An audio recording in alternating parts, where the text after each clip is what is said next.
semuanya, kembali lagi di Pegalis Baretri. Bagi kalian yang belum subscribe, jangan lupa subscribe dan juga klik tombol notification supaya kalian tahu kapan aku upload video. Video ini adalah video guide khusus untuk Sarah J. Maas. Jadi aku di sini bakal ngasih guide untuk kalian yang ingin masuk ke dunia Sarah J. Maas, ingin baca buku-buku Sarah J. Maas tapi bingung mau baca yang mana, mau prefer series yang mana. Di sini aku bakal ngasih guide buat kalian. Aku juga sempat bikin video beberapa tahun yang lalu, kayaknya itu adalah video alasan kenapa kalian wajib baca bukunya Sarah J. Maas. Jadi kalian bisa cek juga di situ kalau kalian masih ragu untuk baca bukunya Sarah J. Maas. Sarah J. Maas ini adalah salah satu penulis favorit aku, yang dimana mungkin kalau kalian bisa lihat konten-konten YouTube aku di sini, kebanyakan autornya itu yang aku bahas adalah bukunya Sarah J. Maas karena emang aku suka itu sama karyanya Sarah J. Maas. Jadi sini aku bakal pengenalan dulu untuk buku-bukunya Sarah J. Maas yang sejauh ini tuh udah di-list tuh ada apa aja. Yang pertama, ini adalah Throne of Glass series. Throne of Glass series ini adalah seri buku fantasinya karyanya Sarah J. Maas yang pertama. Jadi Throne of Glass itu kalau nggak salah sih debutnya Sarah J. Maas, dan itu di-release tahun 2012 ingat aku. Dan saat itu emang Throne of Glass itu terkenal banget di tahun itu, kayak bener-bener hype banget lah pada zamannya. Throne of Glass ini serinya udah selesai, ada 6 buku, dan di sini aku bakal ngenalin berdasarkan kronologi bukunya dirilis. Yang pertama itu ada Throne of Glass, buku pertama dari Throne of Glass series. Buku keduanya ada Crown of Midnight. Buku ketiganya ada Heir of Fire. Buku keempatnya ada Queen of Shadow. Buku kelimanya ada Empire of Storms, dan buku terakhirnya ada Kingdom of Ash. Selain dari 6 buku itu, si Sarah J. Maas juga mengeluarkan 2 novelas yang ada di dunianya Throne of Glass series. Yang pertama itu ada The Assassin's Blade. Kalian bisa baca ini sebelum Throne of Glass, itu juga nggak apa-apa. Dan novela yang keduanya itu adalah Tower of Dawn. Jadi in total sebenarnya itu ada 8 buku.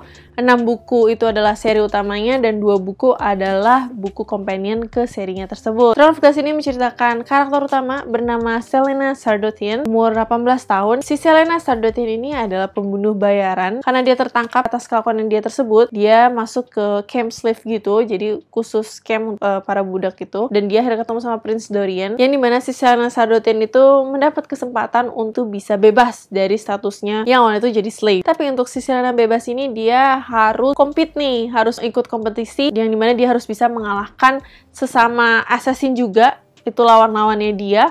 Pencuri-pencuri juga ada di situ. Dia harus menang menjadi champion, dan di saat dia menang dia bisa mengabdi menjadi pembunuh bayaran khusus untuk kerajaan si Adarlan ini. Nah, ceritanya si Celaena tuh dimulai dari situ. Yang bikin seru dari Throne of Glass series ini adalah Celaena Sardothien itu adalah badass assassin banget. Karakternya si Celaena itu benar-benar kuat di sini, yang dimana mungkin jarang gitu kalau baca-baca buku fantasi kayak punya karakter yang se-bold dan se-badass gitu kayak si Celaena. Makanya tuh aku suka banget sama serinya ini. Seri selanjutnya dari Sarah J. Maas ini juga ada seri yang terkenal, dan menurut aku sih ini seri terfavoritnya aku. Aku lebih suka seri ini dibandingkan Throne of Glass sebenarnya. Ini juga gak kalah keren serinya, yaitu adalah Court of Thorns and Roses series. Dan ini awalnya sih sebenarnya hanya trilogi aja, tapi lama-kelamaan karena banyak banget orang yang suka sama seri ini, akhirnya si Sarah J. Maas baru aja ngeluarin buku kelima dari seri ini. Nah, buku pertamanya ini adalah A Court of Thorns and Roses. Lalu, buku keduanya adalah A Court of Mist and Fury. Buku ketiganya ada A Court of Wings and Ruin. Dan buku keempatnya ada A Court of Frost and Starlight. Berarti ini lebih masuk ke novela, cuman ini bisa dihitung buku keempatnya. Karena kayaknya ini bukunya tipis banget dari buku-buku yang sebelumnya. Dan buku yang baru dirilis banget dari seri ini adalah A Court of Silver Flames. Ini adalah buku kelimanya dari seri A Court of Thorns and Roses. Court of Thorns and Roses series ini menceritakan karakter utama yang bernama Feyre. Jadi suatu saat si Feyre ini tuh membunuh serigala di hutan, tapi tiba-tiba beberapa hari setelah si Feyre membunuh serigala tersebut, dan yang datang itu adalah seorang fairy, yang dimana si fairy-nya ini menuntut untuk Feyre itu dihukum karena dia udah ngebunuh serigala yang ternyata serigalanya itu adalah seorang fairy. Jadi akhirnya si Feyre karena dia dituntut dan dihukum atas perbuatannya, dan Feyre ini dibawalah dia dari Human Land ke Fairyland. Fairy yang nangkep dia, yang datang ke rumah itu adalah Tamlin namanya. Dan si Feyre pun akhirnya tinggal di rumahnya si Tamlin ini, di estate-nya si Tamlin, dan Tamlin itu adalah seorang High Lord. Jadi di dunianya A Court of Thorns Roses ini ada kebagi dua nih,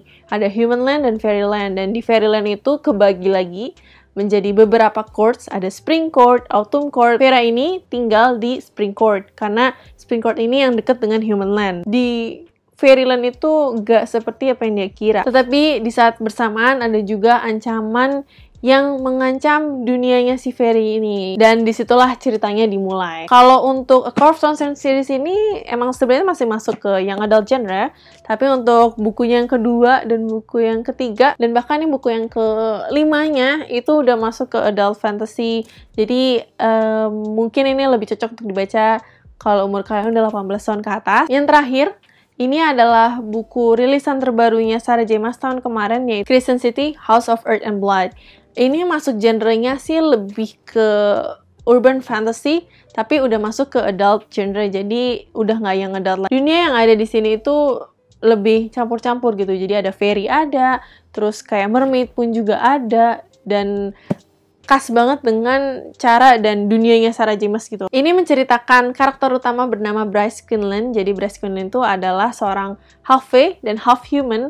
Dan di kotanya ini, si Bryce ini tuh a party girl. Jadi dia suka banget pesta gitu, di klub lah. Saat dia pulang dari pestanya itu, dia menemukan sahabatnya yang paling deket sama si Bryce itu dibunuh oleh seorang demon. Skip 2 tahun kemudian, pembunuhnya sahabatnya si Bryce ini itu kan udah ada di penjara. Tapi kejahatan tuh makin meningkat di kotanya si Bryce ini. Dan kebetulan pembunuhan yang terjadi di kota ini tuh mirip-mirip dan persis sama apa yang terjadi dengan si sahabatnya si Bryce waktu itu. Jadi si Bryce ini tuh di request wali kotanya kota si Crescent City ini untuk nginvestigasi siapa sih dalang dari pembunuhan yang tiba-tiba muncul lagi. Kalau untuk buku ini lumayan berbeda banget sama bukunya Sarah J. Maas, karena ini ada murder investigation juga, jadi ada crime solvingnya, terus juga dicampur balutan fantasi khas Sarah J. Maas, yang dimana karakter-karakternya ada fae, ada mermaid, ada shapeshifters,